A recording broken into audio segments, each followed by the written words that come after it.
नमस्कार दोस्तों, स्वागत है आप सभी का आपके अपने YouTube channel online study D की। और आज हम देखेंगे सीटेट ऑनलाइन एग्जाम जनवरी 2023 के लिए एनालिसिस बेस्ड सीडीपी के क्वेश्चन जो कि आपके लिए हेल्पफुल रहेंगे आपकी कंटिन्यू चलने वाली जो सीटेट एग्जाम और अन्य टेट एग्जाम 2023 के लिए। तो चलिए बात करते हैं यहाँ पर आज का जो हमारा वीडियो होगा वो कौन कौन से टॉपिक पर आधारित होगा। यानी कि आज को जो आपको 30 क्वेश्चन मिलने वाले हैं वो हमारे क्वेश्चन जो रहेंगे जिसमें आप देखेंगे समाजिक शिक्षा पर आधारित प्रश्न मिलेंगे आपको। साथ ही साथ जीन पियाजे के संज्ञानात्मक विकास, लेव वाइगोत्स्की, कोलबर्ग के सिद्धांत। इसी के साथ आगे चलते हैं तो समाजीकरण, हावर्ड गार्डनर, आकलन, सतत और व्यापक मूल्यांकन, जेंडर, भूमिका, रूढ़िबद्धता, इनसे संबंधित, क्योंकि अक्सर इनसे संबंधित प्रश्न आपको देखने को मिलते हैं। साथ ही साथ बाल केंद्रित शिक्षा। तो और यहाँ पर एक और टॉपिक हमारा है सृजनात्मकता। तो दोस्तों यहाँ पर ये सभी टॉपिक आपके लिए काफी महत्वपूर्ण है और उसी को ध्यान में रखते हुए यहाँ पर आज का वीडियो इन्हीं टॉपिक पर आधारित होगा। तो चलिए बढ़ते हैं वीडियो की ओर। और वीडियो की ओर बढ़ने से पहले आपके लिए कुछ न्यू व्यूवर्स के लिए यहाँ पर एक जरूरी इंफॉर्मेशन देना चाहेंगे। प्रतिदिन एनालिसिस किया जाता है फर्स्ट शिफ्ट का और वहां पर भी आपको क्वेश्चन बताए जाते हैं। साथ ही साथ उसकी पीडीएफ प्राप्त करने के लिए आप जा सकते हैं आपके अपने टेलीग्राम ग्रुप पर और साथ ही साथ आपकी अपनी app online study with DK पर। और आपकी एग्जाम होती है और आप हमें क्वेश्चन देना चाहते हैं तो आप इस नंबर पर व्हाट्सएप के माध्यम से क्वेश्चन हमें सेंड कर सकते हैं।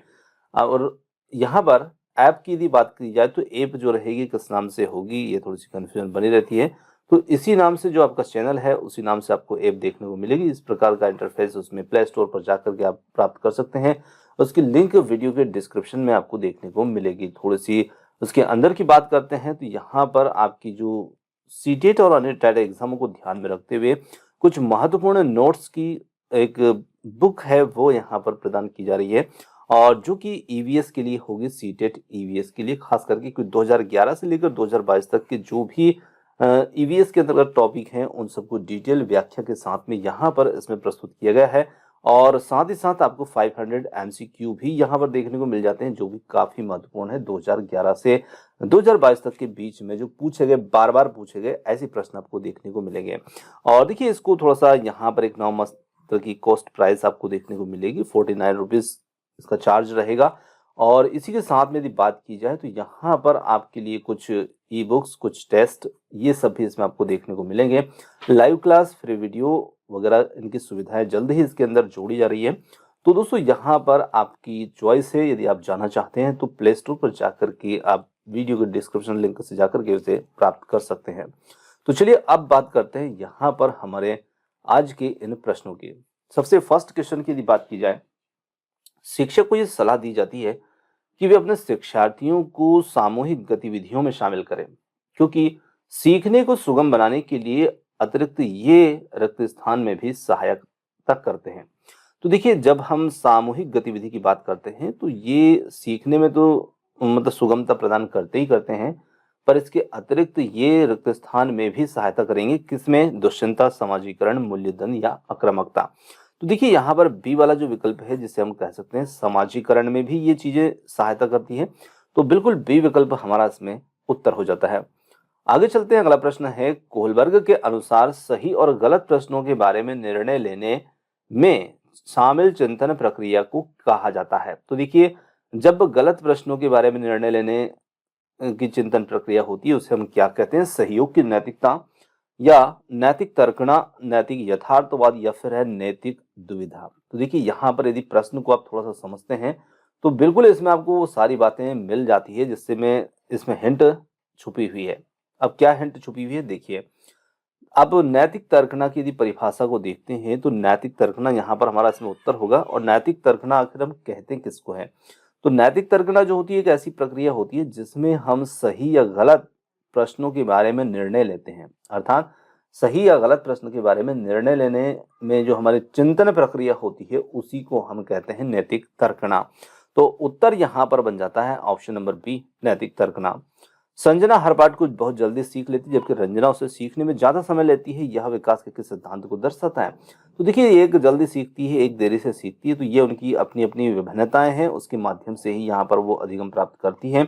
तो इसे व्यक्तित्व भिन्नता, अंतर संबंध, निरंतरता, सामान्य से विशिष्ट की ओर। तो यहाँ पर इसे हम कहेंगे व्यक्तित्व भिन्नता, क्योंकि हर बच्चा अलग तरीके से सीखता है, अलग गति से सीखता है, तो यही व्यक्तित्व भिन्नता यहाँ पर इनमें भी देखने को मिलेगी।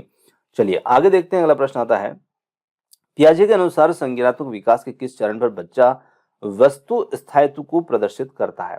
तो यहाँ पर है मूर्त संक्रियात्मक चरण, औपचारिक संक्रियात्मक चरण और संवेदी प्रेरक चरण या पूर्व संक्रियात्मक चरण। तो यहाँ पर हमारा उत्तर जो होगा वो हो जाता है ऑप्शन नंबर सी, संवेदी प्रेरक चरण, जिसे हम 0 या जन्म से 2 वर्ष की अवधि के बीच में कह सकते हैं। इस अवधि का जो चरण होता है उसे हम संवेदी प्रेरक चरण कहते हैं। और वस्तु स्थायित्व का विकास जो है इस चरण की एक सबसे महत्वपूर्ण उपलब्धि में से एक मानी जाती है। आगे चलते हैं, बुद्धि का कौन सा विकास जी और विशिष्ट बुद्धि एस की उपस्थिति का समर्थन करता है? तो देखिए, जी और एस वाले जो बुद्धि, सामान्य बुद्धि और विशिष्ट बुद्धि की यदि बात आपने देखी हो, सिद्धांत में आपने देखा होगा, तो निश्चित ये सिद्धांत जो है स्पीयरमैन का द्विखंड सिद्धांत के नाम से प्रचलित है और जिसमें बुद्धि को 2 कारक प्रभावित करते हैं, एक सामान्य बुद्धि कारक जी फैक्टर और एक विशिष्ट बुद्धि कारक जिसे हम एस फैक्टर के नाम से भी जानते हैं। तो यहाँ पर ऑप्शन नंबर सी हमारा इसमें उत्तर होगा। कक्षा नायक के द्वारा प्रयुक्त मूल्यांकन का प्रकार अनुदेशन के सीखने के समय के विकास में किया जाता है, ये कहलाता है। तो देखिए, कक्षा नायक मतलब कि वही हमारे जो कक्षा के नायक होते हैं, जो शिक्षक होते हैं, उनकी बात यहाँ पर की जा रही है। तो इनके द्वारा प्रयुक्त मूल्यांकन का प्रकार हमें देखना है, अनुदेशन के समय सीखने के विकास के लिए किया जाता है, कहलाता है। नैदानिक मूल्यांकन, फॉर्मेटिव मूल्यांकन, प्लेसमेंट मूल्यांकन या फिर संकलित मूल्यांकन, तो इसे हम फॉर्मेटिव मूल्यांकन कहेंगे, जिसे हम संरचनात्मक मूल्यांकन के नाम से भी जानते हैं। ऑप्शन नंबर बी यहाँ पर हो जाता है प्रश्न के लिए उत्तर। आगे देखिए, सतत और व्यापक मूल्यांकन की योजना में व्यापक शब्द रिक्त स्थान के अलावा निम्नलिखित के द्वारा समर्थित किया जाता है। तो यहाँ पर यदि हम देखें तो जेबी गिलफोर्ड का बुद्धि संरचना सिद्धांत, एल्थर्सन का प्राथमिक मानसिक योग्यता सिद्धांत, बहुबुद्धि सिद्धांत या सूचना प्रक्रमण सिद्धांत। तो ऑप्शन सी जो होगा, सूचना प्रक्रमण सिद्धांत के अलावा निम्नलिखित के द्वारा समर्थित किया जाता है, मतलब बाकी अन्य तीनों में व्यापक शब्द को समर्थित किया है और डी में यहाँ पर समर्थित नहीं होगा।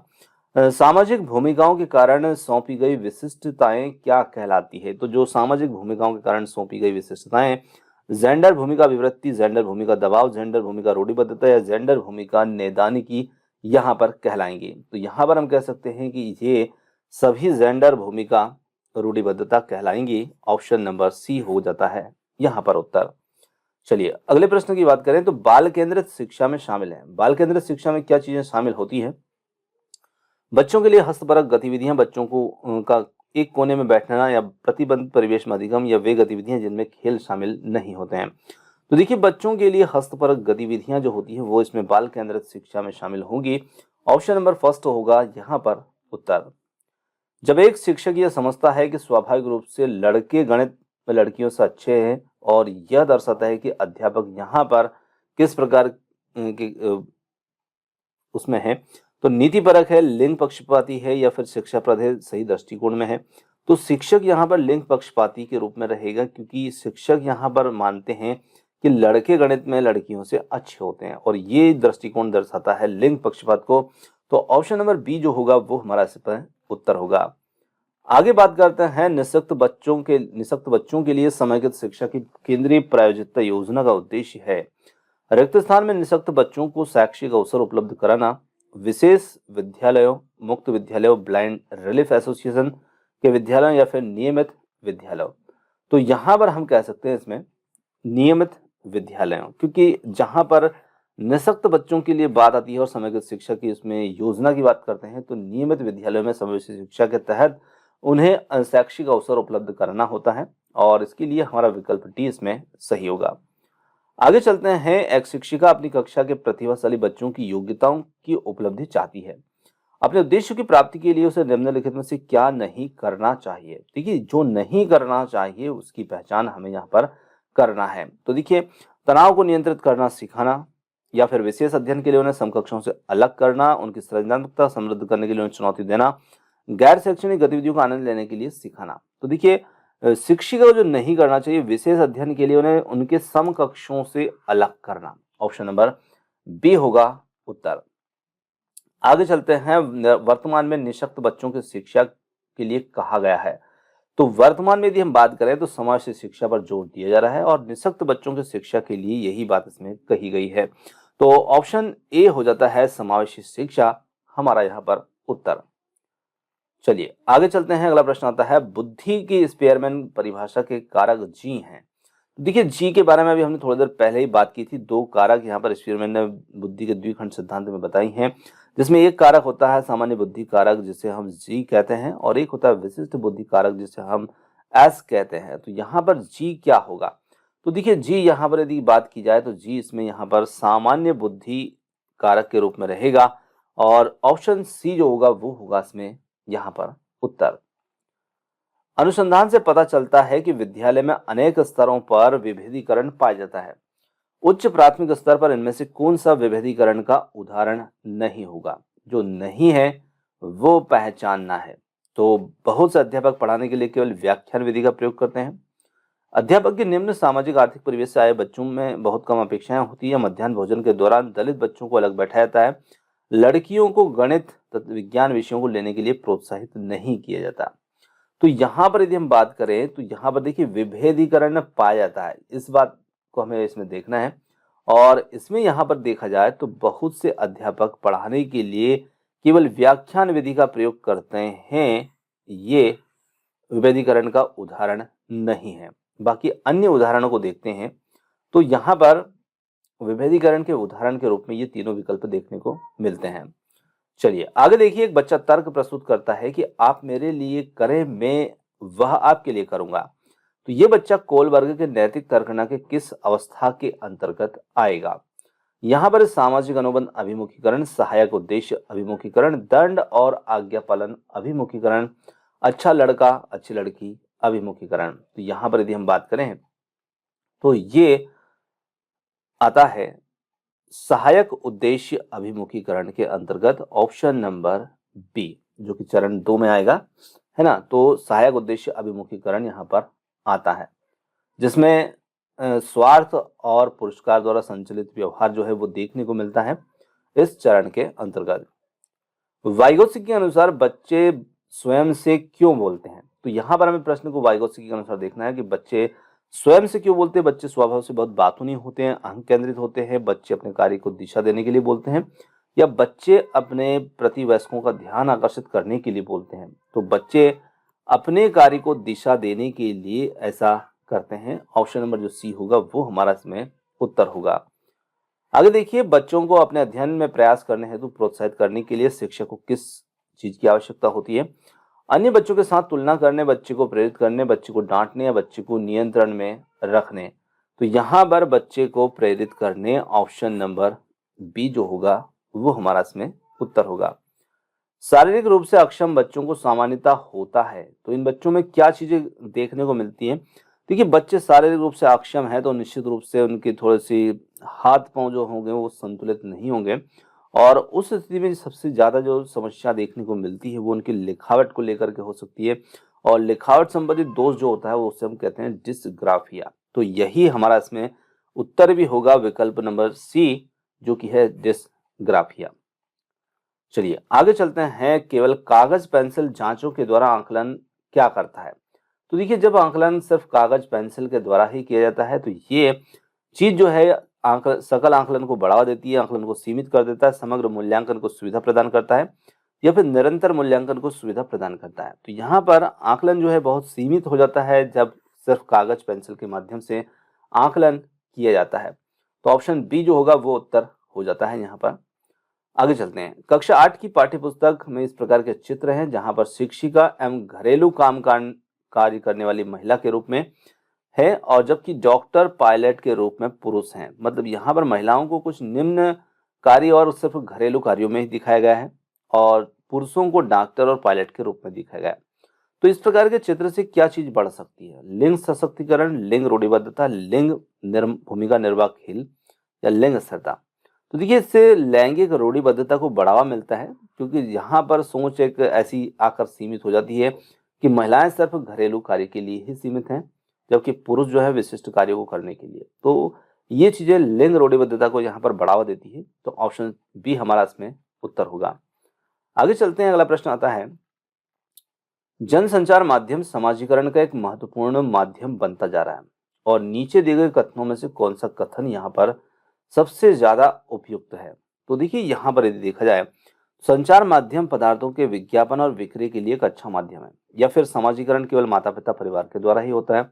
जनसंचार माध्यमों की पहुंच बढ़ रही है और जनसंचार माध्यम अभिवृत्ति मूल्यों और विश्वासों को प्रभावित करता है। जी, ये बच्चे संचार माध्यम के साथ प्रत्यक्ष रूप से अंतःक्रिया नहीं कर सकते। तो यहाँ पर देखिए, विकल्प सी जो होगा, जनसंचार माध्यम की पहुंच बढ़ रही है और जनसंचार माध्यम अभिवृत्ति और मूल्यों और विश्वासों को प्रभावित करता है। विकल्प सी यहाँ पर उत्तर है। आगे, समान आयु वाले बच्चों में भी आकृति, योग्यता, स्वभाव, रुचि, प्रवृत्ति और अन्य बातों में बहुत अंतर होता है। इस संदर्भ में विद्यालय की क्या भूमिका है? तो विद्यालय की यहाँ पर भूमिका को देखना है। सुनिश्चित करना कि शिक्षक मानकीकृत निर्देश और पाठ्य पुस्तकों का उपयोग करें। सुनिश्चित करना कि सभी बच्चों का विकास एक ही प्रकार से हो। सुनिश्चित करना कि प्रत्येक बच्चे अपनी क्षमताओं के अनुसार विकास के अवसर मिले और बच्चों के आकलन के लिए एक नियामक मानक स्थापित करना। तो यहाँ पर हम कह सकते हैं इस प्रश्न के लिए कि सुनिश्चित करना कि प्रत्येक बच्चे को अपनी क्षमताओं के अनुसार विकास के अवसर मिले। ऑप्शन नंबर जो सी होगा वो हमारा यहाँ पर उत्तर होगा। विद्यालय की भूमिका इस प्रकार यहाँ पर होना चाहिए। आगे चलते हैं, बाल केंद्रित शिक्षा शास्त्र का क्या अर्थ है? देखिए, बाल केंद्रित शिक्षा शास्त्र के अर्थ की बात की जाए तो यहाँ पर क्या अर्थ होगा? बच्चों को शिक्षक के अनुगमन और अनुकरण के लिए कहना, बच्चों की अभिव्यक्ति और उनकी सक्रिय भागीदारी को महत्व देना, बच्चों को पूर्ण रूप से स्वतंत्रता देना, या फिर बच्चों को नैतिक शिक्षा देना। तो यहाँ पर बच्चों की अभिव्यक्ति और उनकी सक्रिय भागीदारी को महत्व देना, यही यहाँ पर बाल केंद्रित शिक्षा शास्त्र का अर्थ होगा। Option number B. कक्षा में शिक्षार्थियों से कहा गया कि वे अपने समाज के लिए क्या कर सकते हैं। इसे दर्शाने के लिए एक नोटबुक में अपने कार्य की विविध शिल्प कृतियों को संयोजित करें। यह किस प्रकार की गतिविधि होगी? तो देखिए, ये जो गतिविधि है, निबंधात्मक आकलन, घटनावृत्त, पोर्टफोलियो आकलन या समस्या समाधान आकलन। तो यहाँ पर इस प्रकार की गतिविधि जो होगी पोर्टफोलियो आकलन के अंतर्गत आती है और विकल्प सी जो होगा वो हमारा इसमें यहाँ पर उत्तर होगा। आगे चलते हैं, व्यक्तित्व अंतरों का ज्ञान शिक्षक की मदद किसमें करता है? तो यहाँ पर व्यक्तित्व अंतरों का ज्ञान शिक्षक की किसमें मदद करेगा? पिछड़े शिक्षार्थियों के साथ कठोर परिश्रम करने की निरर्थकता को समझने में, क्योंकि वे बाकी कक्षा के समान का भी नहीं हो सकते। और व्यक्तित्व अंतरों को शिक्षार्थियों की असफलता की स्वीकृति एवं उत्तरदायी ठहराने में, सभी शिक्षार्थियों को समान रूप से लाभ पहुंचाने में, अपनी इस प्रस्तुति शैली को एक रूप बनाने के लिए, या फिर सभी शिक्षार्थियों की व्यक्तिगत आवश्यकताओं का आकलन करने में और उसके अनुरूप उन्हें पढ़ाने में। तो देखिए, व्यक्तित्व अंतरों का जब ज्ञान होगा ना, व्यक्तित्व विभिन्नताओं का मतलब है यहाँ पर सीधे सीधे, तो ये चीजें शिक्षक को किस बात में मदद करती है? तो ये सभी शिक्षार्थियों की व्यक्तिगत आवश्यकताओं का आकलन करने और उसके अनुरूप उन्हें पढ़ाने में शिक्षक की मदद करती है। ऑप्शन डी होगा उत्तर। यदि आपकी कक्षा का एक बच्चा सी को डी तथा डी को सी लिखे तो पढ़े तो वह कौन से रोग से पीड़ित होगा? काफी महत्वपूर्ण प्रश्न है, अक्सर पूछा जाता है। और ऐसा रोग जो होता है जहां बच्चा बी को डी, डी को सी या पढ़ लेता है, मतलब कि मिले जुले शब्दों के रूप में पढ़ देता है, तो यहाँ पर इस प्रकार की समस्या डिसलेक्सिया होती है, जो कि एक पठन संबंधी विकार है। प्रश्न कुछ इस प्रकार से होना चाहिए, जैसे बी को डी पढ़ लेता है, ये है ना। तो बच्चा थोड़ा सा कंफ्यूजन में, मतलब जल्दबाजी में, या पठन संबंधी दोष है तो कहीं ना कहीं देखने संबंधी दोष है, तो बच्चे को थोड़ी सी ये गलती यहाँ पर देखने को मिलती है। आगे चलते हैं, समस्या के अर्थ को जानने की योग्यता वातावरण के दोषों, कमियों एवं रिक्तियों के प्रति सजगता या विशेषता है। प्रतिभाशाली बच्चों की या सामान्य बालक की, सृजनशील बालक की, या फिर डीएन में से कोई नहीं। तो यहाँ पर हम कह सकते हैं समस्या के अर्थ को जानने की योग्यता, वातावरण के दोष और कमी एवं रिक्तियों के प्रति सजगता, ऐसी विशेषता देखने को मिलती है सृजनशील बालक की, और वही होगा ऑप्शन नंबर सी हमारा इसमें उत्तर। आगे देखिए, विशेष आवश्यकता वाले बालकों को शिक्षा उपलब्ध कराई जानी चाहिए। तो विशेष आवश्यकता वाले बच्चों को शिक्षा उपलब्ध कराई जाना चाहिए किसके साथ? सामान्य बालकों के साथ। विशेष विद्यालयों में बालकों के लिए विकसित पद्धतियों द्वारा, विशेष विद्यालयों में विशेष अध्यापक के द्वारा। तो यहाँ पर विशेष आवश्यकता वाले बच्चों को शिक्षा मिलनी चाहिए अन्य सामान्य बालकों के साथ साथ, और यही हमारी समावेशी शिक्षा होगी। ऑप्शन नंबर ए इसमें उत्तर होगा। आगे चलते हैं, जब वयस्क सहयोग से सामंजस्य कर लेते हैं तो वे बच्चे के वर्तमान स्तर के प्रदर्शन को संभावित क्षमता स्तर के प्रदर्शन की तरफ और प्रगति को सुगम बनाते हैं और इसे कहा जाता है। तो देखिए, जब बच्चे वयस्क से सहयोग और सामंजस्य कर लेते हैं तो निश्चित रूप से उसकी जो क्षमता होती है उसमें कहीं ना कहीं वृद्धि होती है और प्रगति का क्रम सुगम भी बनाती है। तो इस प्रकार का जो अधिगम होता है इसे हम क्या कह सकते हैं? समय पर से विकास, सहयोग देना, या सहभागी अधिगम, या फिर सहयोगात्मक अधिगम। तो यहाँ पर होगा सहयोग देना, ऑप्शन नंबर बी। समाजीकरण में सम्मिलित हैं संस्कृति, चरण, संचरण और, तो यहाँ पर समाजीकरण में क्या होगा? सांस्कृतिक चरण, संचरण और व्यक्ति का व्यक्तित्व विकास करना। यहाँ पर बी विकल्प जो होगा वही हमारा इसमें उत्तर होगा। सीबीएसई के द्वारा प्रस्तावित समूह परियोजना गतिविधि रिक्त स्थान का एक सशक्त माध्यम है। तो देखिए, समूह परियोजना गतिविधि जो है वो किसका एक सशक्त साधन है? रोजमर्रा के शिक्षण में होने वाले तनाव को दूर करने, अनेकता में एकता की संकल्पना का प्रचार प्रसार करने, सामाजिक भागीदारिता को सुनिश्चित सुगम करने, शिक्षक के भार को हल्का करने। तो सामाजिक भागीदारिता को सुगम बनाने के लिए जो कि होगा विकल्प सी के रूप में यहाँ पर उत्तर। चलिए, अगला प्रश्न है, निम्नलिखित में से कौन सी सृजनात्मकता की विशेषता नहीं है? देखिए, सृजनात्मकता की विशेषता के अंतर्गत मौलिकता, उत्पादकता, अपरिवर्तनशीलता, नवीन ज्ञान की खोज। तो अपरिवर्तनशीलता सृजनात्मकता की विशेषता में शामिल नहीं है, बाकी अन्य तीनों यहाँ पर इसकी विशेषताओं में शामिल रहेंगे। सृजनात्मकता का मतलब ही होता है कुछ नया। विशिष्ट बालक की शिक्षा है तो शिक्षक को ध्यान देना चाहिए किस पर? अपने पहनावे, अनुशासन, व्यक्तिगत आवश्यकताओं और समस्याओं पर, पाठ्यक्रम पर। तो यहाँ पर हम कह सकते हैं कि व्यक्तिगत आवश्यकताओं और समस्याओं पर शिक्षक को ध्यान देने की आवश्यकता होती है, ऑप्शन नंबर सी। दोस्तों, यहाँ पर आज के जो प्रश्न थे हमारे बाल विकास एवं शिक्षा शास्त्र संबंधित, ये समाप्त होते हैं। क्वेश्चन आपको कैसे लगे कमेंट्स करके जरूर बताइएगा। वीडियो पसंद आया तो वीडियो को लाइक, शेयर, चैनल को सब्सक्राइब करना मत भूलिएगा।